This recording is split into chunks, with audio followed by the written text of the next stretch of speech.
दोस्तों ये वीडियो खासकर बिहार बोर्ड कक्षा 10वीं के उन छात्रों के लिए है जो इस बार बोर्ड के एग्ज़ाम देने वाले हैं और मुझे कमेंट करके कह रहे थे कि सर बिहार बोर्ड कक्षा 10वीं के स्टूडेंटों के लिए कुछ इंपॉर्टेंट ऑब्जेक्टिव और सब्जेक्टिव क्वेश्चन अपलोड कीजिए जो हमारे एग्जाम्स के लिए लाभदायक साबित करेंगे।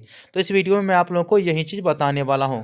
मैं सभी का कमेंट पढ़ता हूँ और जितने भी छात्र मुझसे जुड़े हुए हैं जिन्होंने मेरे चैनल को सब्सक्राइब किए हैं उन सभी के समस्याओं का हल करने का भी प्रयास करता हूँ। तो दोस्तों इस चैनल पे कंटिन्यू वीडियो अपलोड होते रहेंगे, तो आप इस चैनल को सब्सक्राइब कर और नोटिफिकेशन को ऑन कर लीजिए ताकि जब भी मैं कोई वीडियो अपलोड करूंगा तुरंत आप तक नोटिफिकेशन पहुंच जाएगा। तो दोस्तों इस वीडियो में बात करेंगे इतिहास के दूसरे चैप्टर जिसका नाम है समाजवाद और साम्यवाद। इससे कुछ सब्जेक्टिव क्वेश्चन जो इंपॉर्टेंट है इस बार के एग्जाम के लिए उसे बताने का प्रयास करूँगा।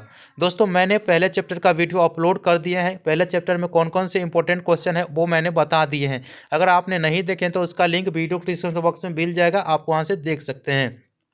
तो दूसरे चैप्टर जो समाजवाद और साम्यवाद है उनसे जो पहला इंपॉर्टेंट सब्जेक्टिव क्वेश्चन है वो है पूंजीवाद क्या है, और ये वीवीआई क्वेश्चन है। ठीक है, जितने भी क्वेश्चन बताऊंगा वो वीवीआई है। तो इसका उत्तर आप लोग कुछ इस प्रकार से दे सकते हैं।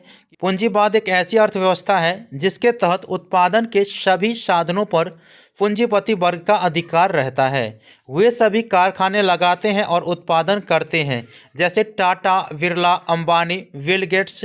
वो उत्पादन करने के बाद जो है उसे सेल करते हैं, उससे लाभ कमाते हैं अर्थात लाभान्वित होते हैं, तो पूंजीवाद कहलाते हैं। ठीक है, आप लोग समझ गए होंगे अच्छे से।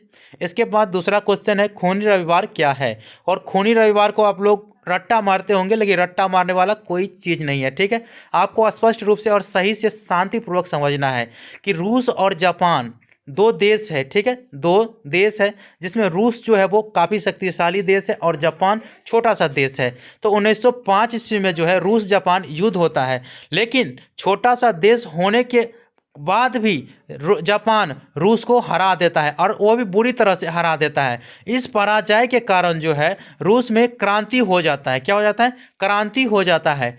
और 9 जनवरी 1905 को, जो ये पुराने कैलेंडर है उसके हिसाब से बता रहा हूँ, उसके बाद जो है 22 जनवरी 1905 भी रहेगा नए कैलेंडर के हिसाब से। ठीक है, तो लोगों ने रोटी दो का नारा लगाया। क्या क्या लगाया? रोटी दो का नारा लगाते हुए वो सेंट पीटर्सबर्ग जो राजमहल है उनके ओर बढ़े आ रहे थे, और इस पर जो है जार के सेनाओं ने निहत्थे लोगों पर गोलियां बरसानी शुरू कर दी। ठीक है, जिसमें हजारों लोगों की मौत हो गई। और वह जो दिन थे वो रविवार था, इसीलिए उसे लाल रविवार के नाम से भी जानते हैं और उस तिथि को खूनी रविवार के नाम से भी जानते हैं। तो आप लोग समझ गए होंगे कि रूस और जापान में युद्ध हुआ जो कि 1905 में हुआ, और जिसमें रूस की बुरी तरह पराजय हुई, और इस कारण से लोगों में जो है क्रांति फैला।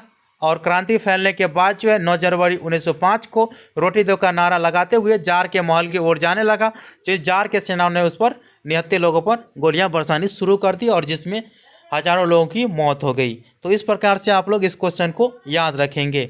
इसके बाद जो है तीसरा नंबर क्वेश्चन, और बहुत ही इंपॉर्टेंट क्वेश्चन है कि सर्वहारा वर्ग किसे कहते हैं, और ये इंपॉर्टेंट क्वेश्चन है इसीलिए मैं आप लोगों को इसमें बता रहा हूँ। तो सर्वहारा वर्ग तो समाज का वैसा वर्ग जिसमें किसान, मजदूर, फुटपाती दुकानदार एवं आम गरीब लोग, जिसके पास अपना कहने के लिए कुछ भी वस्तु नहीं होता है। ठीक है, समाज के वैसे वर्ग, ठीक है, जिसमें किसान होता है, मजदूर होता है, फुटपाती दुकानदार जो फुटपाथ पर दुकान लगाता है तो वो फुटपाती दुकानदार, एवं आम गरीब लोग जिसके पास अपना कहने के मतलब अपना कोई वस्तु नहीं होता है, अपना कहने के लिए कुछ भी वस्तु नहीं होता है, तो उसे हम सर्वहारा वर्ग कहते हैं। तो सर्वहारा वर्ग कहलाते हैं। तो इस प्रकार से आप लोग ये 3 क्वेश्चन दूसरे चैप्टर का याद रखेंगे। ठीक है, अगले वीडियो में मिलेंगे तीसरे चैप्टर में जो इंपॉर्टेंट क्वेश्चन है उसके बारे में बताएंगे आप लोगों को।